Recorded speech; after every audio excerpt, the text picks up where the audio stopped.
Barchangizga xayrli kech. Mana navbatdagi hikoyani sizlarga taqdim etish arafasida turibman.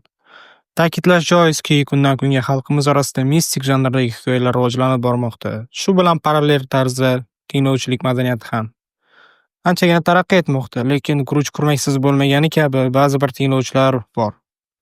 Hikoyalarni qaysi maqsadda tinglashni bilmaydi va izohlarga to'g'ri kelgan kommentariyalarni yozishadi. O'z aslini olib qaraydigan bo'lsak, mistik janrdagi audio hikoyalar biroz bo'lsa ham qo'rquvni his qilib, adrenalin olish maqsadida tinglanadi. Shu o'rinda kamtarona faoliyatimizni o'zining iliq fikrlari bilan qo'llab-quvvatlab kelayotgan barcha tinglovchilarga minnatdorchiligimni izhor etaman. Va bir narsani iltimos qilib qolgan bo'lardim. YouTube profilimiz shapkasida Telegram kanalimiz havolasi mavjud. Obunachilarimizdan iloji boricha bizni Telegram orqali ham qo'llab-quvvatlashini so'rayman. Zero bu yangicha hikoyalarning yaratilishiga bir debochi sifatida xizmat qiladi. Ana endi hikoyani boshlasak bo'ladi.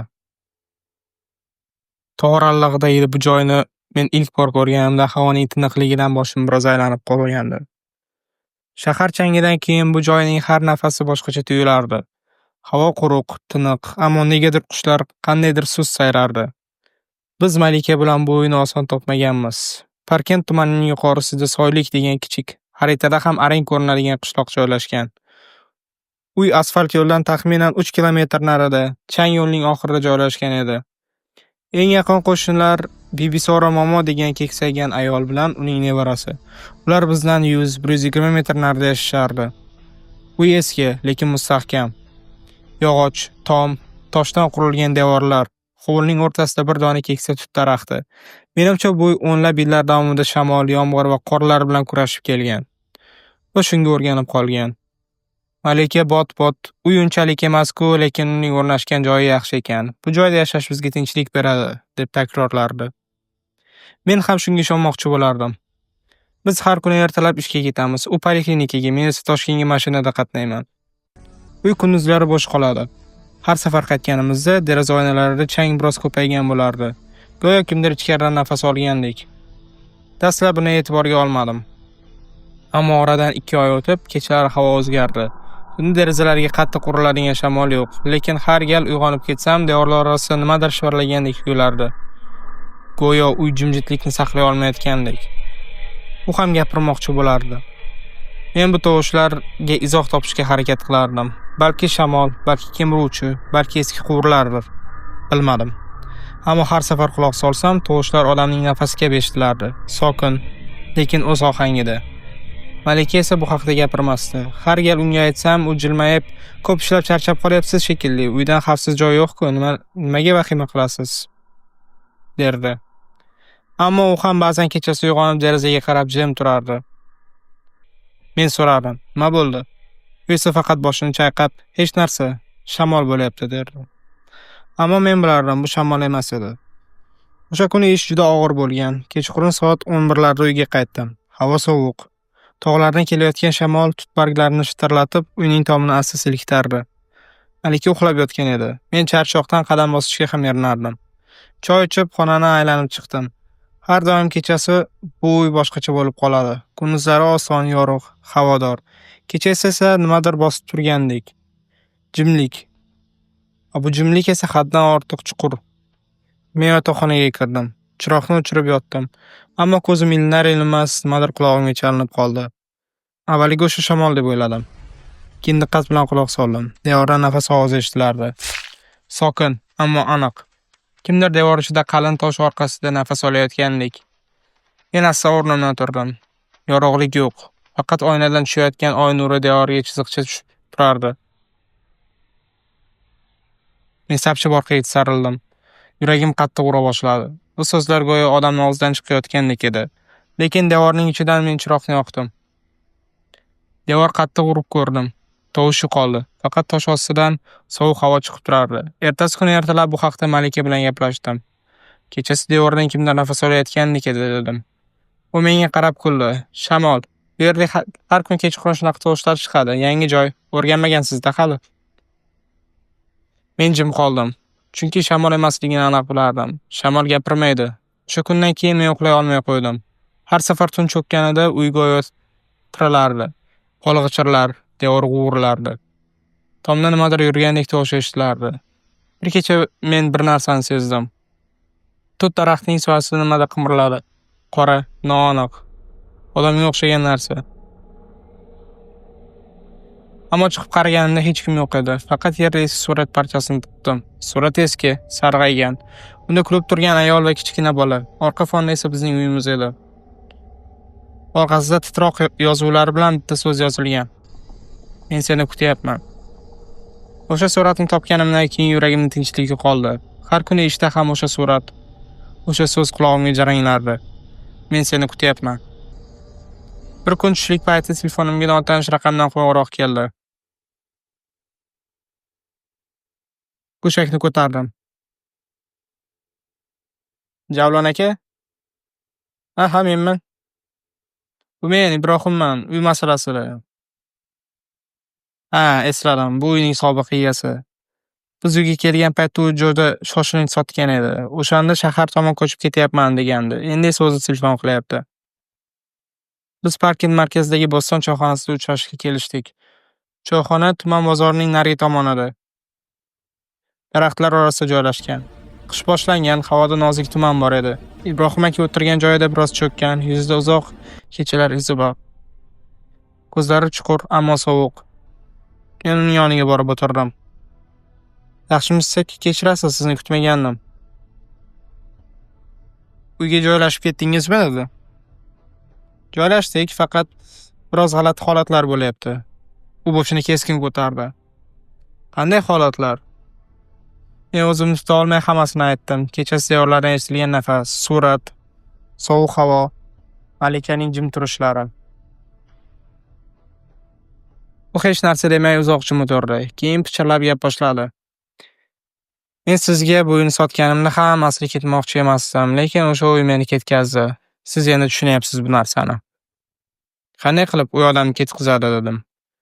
Hayron bo'lgan ohangda. Bilaman, men ham eshitganman, lekin sizga ayta olmadim.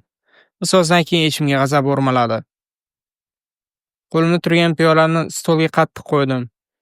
Nega aytmadingiz? Bizni bilib o'sha joyga olib kirdingizmi? Bu nimasi axir? Ibrohim aka boshini quyi solib, ba'zi narsalarni aytib bo'lmaydi bolam. Men stolga egilib, tovushimni ko'tardim. Bu firibgarlik. Agar bu yerda biror jinoyat bo'lgan bo'lsa-chi, siz meni ogohlantirishingiz kerak edi. Men sizni sudga beraman, eshityapsizmi? Shunda Ibrohim aka asta boshini ko'tardi. Ko'zlari sovuq va kulimsirab qaradi. Sudga berasanmi? Qanday isbotlaysan, Javlon? Kim ishonadi? Devor gapiryapti deb aytasanmi? Nafas olyapti deb yozasanmi? U holi seni jinnixonaga joylab qo'yishadi-ku, bolam. U kuldi. Ammo bu kulgi emas, bo'shliq tovushiga o'xshardi. Quruq, sovuq va jirkanch. Ibrohim aka gapida davom etib, men ham shunaqa qilmoqchi bo'lgandim bir paytlar, lekin u joy bunday odamlarni o'zicha tinch qo'ymaydi. Men o'rnimdan turdim, yuragim o'ynab ketdi. Siz meni aldabsiz. O'sha o'yinning nima sirlari bo'lsa ham men o'zim topaman, sizdan so'ramayman. U jilmaydi. Topasan albatta, faqat shuni eslab qol. Devorlar jim bo'lsa, demak u sen bilan gaplashishni bas qilgan. Shunda eng xavfli payt boshlanadi. Men javob bermadim. Choyxonadan chiqdim. Tashqariga tuman qalinlashgan edi. Havoda tut hidi va sovuq nafas aralashib turardi. Mashinaga o'tirganimda orqa oynadan qaradim. Ibrohim aka hali ham choyxonada o'tirardi. U qo'lidan choy piyolasi bilan menga tikilib turardi. Va men aniq ko'rdim, u kulayotgan edi. Kechqurun uyga qaytganimda Malika navbatchilikda edi. Uy jimjit, faqat shamol tut barglarini silkitardi. Men oynadan tashqariga qaradim. Tut daraxtining tagida yerning rangi biroz o'zgargandek edi. Go'yo yaqinda yer kavlangan. Ibrohim akaning so'zlari quloqimda aylanardi. Uning ichida emas, uning orqasidagi tut daraxti tagiga qara. Ushbu so'z meni tinch qo'ymadi. Qo'limga fonarikni olib hovliga chiqdim. Havo nam, yer sovuq. Har bir qadam ostida chirigan barglar g'ichirlaydi. Tut daraxtiga yaqinlashganimda havo birdan og'irlashdi. Nafas olish qiyinlashdi, ammo butun atrof jimjitlikka singib ketgan. Belkurakni oldim. Yerni kavlashni boshladim. Avvaliga oddiy tuproq, keyin quruq ildizlar, keyin nimagadir urildim. Qattiq narsa, belkurakni chetga surdim. Qo'lim bilan tuproqlarni asta qo'llay boshladim va shunda oq mato parchasi ko'rindi. Eski, chirigan, ammo hali shaklini yo'qotmagan. Uni ko'taray desam, tagidan sovuq havo urildi. Xuddi nafasdek. Qorqa-borqiga chekindim. Yuragim uryapti. Quloqlarimda g'uvillash, ammo to'xtamadim. Yana yaqinlashdim. Matoni asta tortdim. Ostidan kichkina bolaning o'yinchoq oyog'i chiqdi. Sarg'aygan, bir ko'zi yo'q. Qorni yirtilgan. Ayiqning qo'lida esa metal medalyon. Ichida ayol bilan bola surati. Ayolning yuzi tanish edi. Bu o'sha suratdagi ayol. Va orqa fonda bizning uyimiz. Medalyonning orqasida titroq yozuv. Men uni qaytaraman. Shu payt orqamdan nimadir shitirladi. Men sapchib qaradim. Lekin hech kim yo'q. Ammo tut daraxtidan sovuq tovush eshitildi.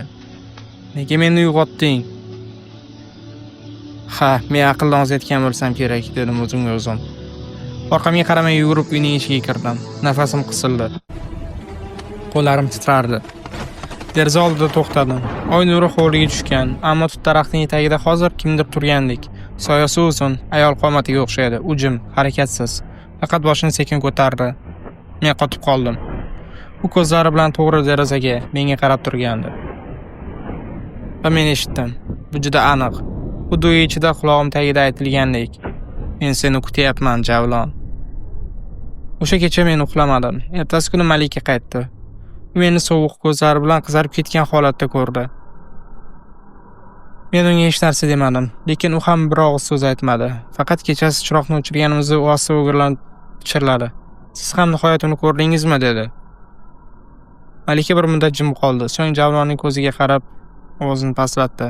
Javlon aka, sizga hozir aytadigan gaplarim biroz g'alati tuyulishi mumkin, dedi muloyim ohangda.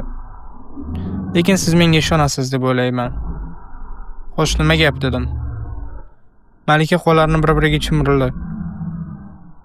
Ovozi titradi. Kecha kechqurun siz uyquga ketganingizdan keyin bir ayol tushimga kirdi.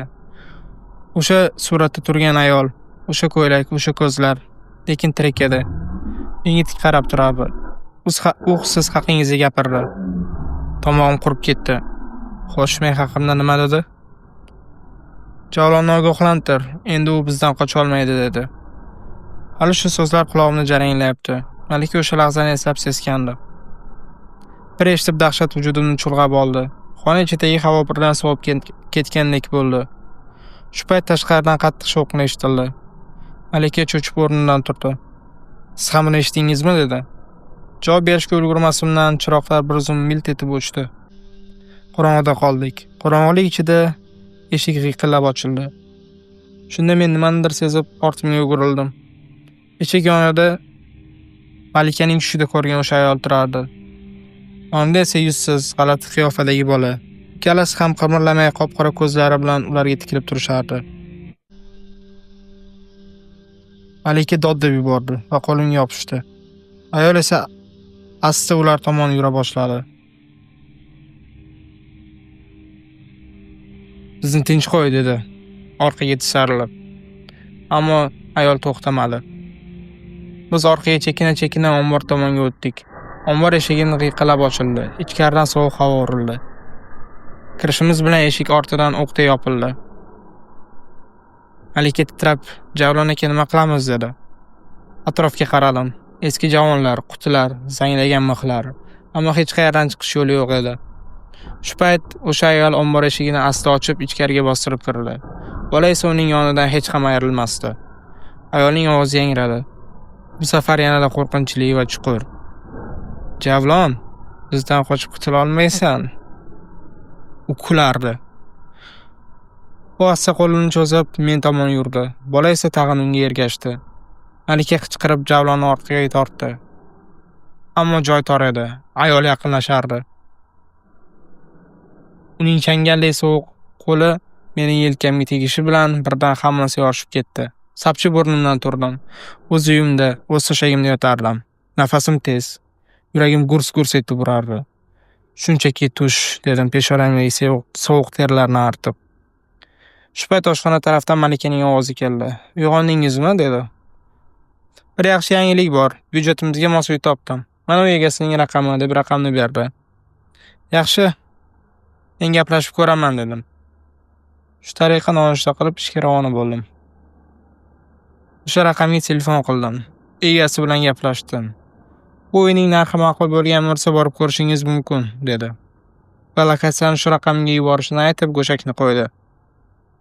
Ishimni tugatib lokatsiya bo'yicha yo'lga tushdim. Yo'l bo'yi kechagi ko'rgan tushimni o'ylab borardim. Birdan navigator manzilga kelganimni ko'rsatdi. Ha, deya uyning egasiga qo'ng'iroq qilmoqchi bo'lib, Telegram biosiga qaradim va Ibrohim ismli inson ekanini endi ahamiyat berdim. Ko'nglim qandaydir g'ash tortdi. Mashinadan tushdim. Qarshimda turgan uy kechasi tushimda ko'rgan uyning aynan o'zi edi. Shu darajada bir xil ediki, hatto devorlardagi yoriq, eshiklardagi zang, derazadagi siniq. Romlar ham o'sha. Men joyimda qotib qoldim.